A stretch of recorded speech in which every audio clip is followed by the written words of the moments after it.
Hi, I'm Bob Muir, and I'm making this documentary. My partner, Courtney Petrowski, does not appear in this film, but she helped make it too. And this is Kevin Holmes. Kevin is a junior at Syracuse University, where he majors in computer art. In our computer lab, we drew a chalk window on a wall, so at least we had a window. One of these is my classroom, depending on how late I am.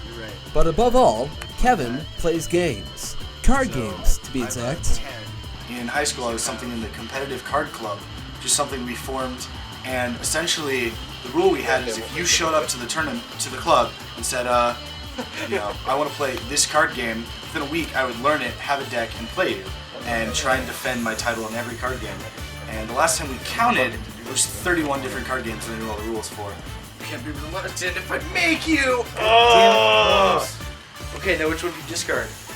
Look, one of the useless ones. It's almost as if that's how the card works. One of Kevin's most played games is also one of the most popular, Magic the Gathering. And he's really good at it. Clearly, you need to do something useful, so at the very least, you do those two. In fact, that would be probably fantastic. I feel like everyone feels like it's a milestone when they beat me, just because when I came to campus, I was sort of like, alright everyone, now we're playing Magic.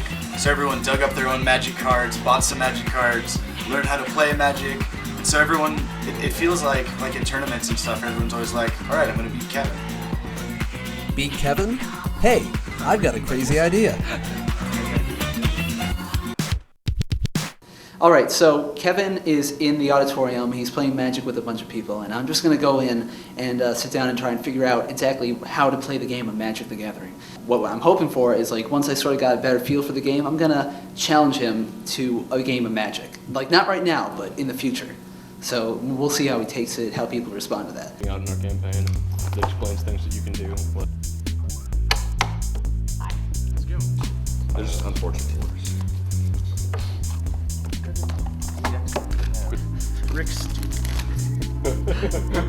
Almost every Saturday, Kevin and company gather in Shevin Auditorium to play Magic. With all the unknown terms being thrown around, sometimes it felt like I was hearing a different language. I like built-in overruns. I'm sorry. I like to beat your face with big creatures. I am Timmy. I sat down and observed a few games, with most of the rules still going over my head. Still, I knew I had to throw down the gauntlet sometime. You traded like You know what? bad then. I think I can take you. Yeah? I think you. Oh. I think I'd have to practice a lot, but you know, I think I can take it. How about we... Part of the cards eventually. No, It'll take long. We'll do a training montage. No, what happened? Fine. Too soon? Well, yeah, fine. Look at her. We can split it into two adjoining No. games, just like that. Bob's on our team. We got this. I feel like with Bob on our team on campus. I was being thrown into the deep end of the Magic pool, and I fully expected to sink. You playing the same deck as me? No.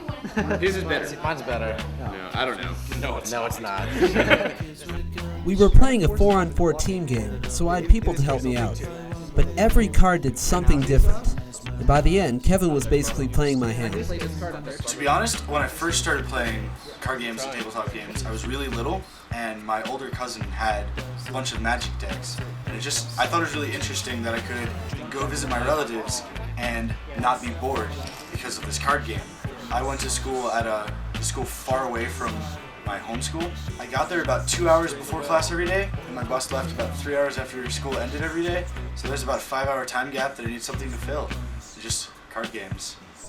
I was unsure of what I had gotten myself into.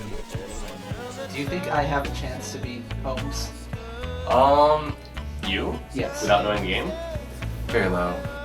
There's always a chance, but You'd have to get a really good hands, and he'd have to get a pretty bad one. a deck that you built yourself versus a deck that he built himself, I would say, like, if he was trying to win, like a 5-10% chance. If it was a deck that he built or someone else built that you already knew was good, but you knew how to play the game, probably 50.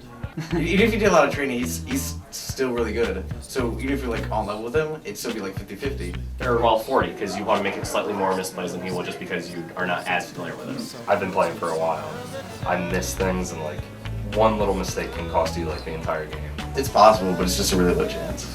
It's pretty complicated. I was going to need a lot of work.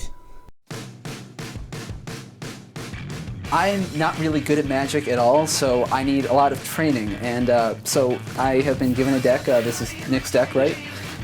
It is red and black, and I'm hoping I can learn this deck well enough to beat Holmes. You won't. It's a start. It's a start. There's a lot of learning that's required, but you should be able to pick it up pretty quick. All right, this is pretty complicated, so let me try and break it down for you. You and your opponent are both planeswalkers or wizards who are fighting it out.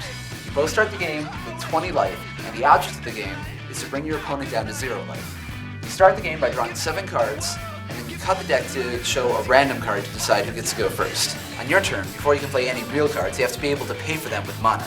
Mana is gained mainly through playing land cards, which produce different colors of mana. You can only play 1 land card per turn, and you want to get out as many lands as possible so you can play as many cards as possible. Once you have lands, you can tap them to produce mana. Tapping is as simple as turning a card sideways so your opponent knows that the card is used up for the turn. You can only tap a card once per turn, and they untap at the beginning of your next turn. So once you have some lands, and you use them to get some mana, you can finally start attacking your opponent. The bulk of your attacks will come from playing creature cards. When you play a creature, it has summoning sickness, which means it can attack for 1 turn. But on the next turn, you'll have a usable creature, and you can tap it to attack your opponent or to use any abilities that creature has. When you attack with a creature, the damage it does to your opponent is determined by its power, the first number in the bottom right. If an opponent wants to avoid taking damage, they can block with a creature of their own. And if that creature takes more damage than its toughness is, which is the second number in the bottom right, then that creature is dead, and it's sent to the graveyard, the discard pile. You don't have to just attack with creatures. You can also play sorcery cards, which are spells that do various things like bringing cards back from the graveyard or attacking your opponent directly. You can also play instants, which are like sorceries, but you can play them on your opponent's turn as well. Enchantments are sorceries that are put directly onto a creature, so it enhances its power somehow. Artifacts are items that stay in play and have various effects. After breaking through your opponent's creatures with your own creatures and spells, you can reduce his life to 0 and win the game. And those are just the basics. There are tons of additional abilities and effects that can change the game. What does fear mean? Non-black creatures. Non-black, can't attack it. Can't attack it? Cannot block it. Oh, okay. Seeing as you have a black creature, however, it doesn't matter. If you have enough mana to play whatever's in your hand, you can by all means drop your entire hand. Huh. There is way too much to this game.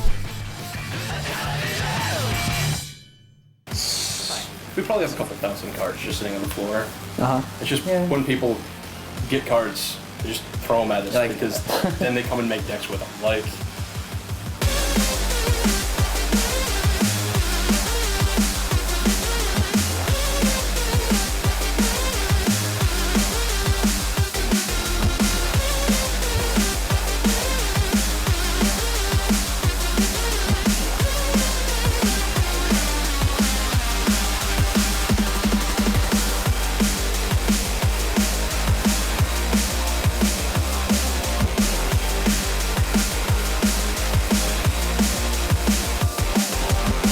I have a deck. Finally. It was time to take on Kevin Holmes.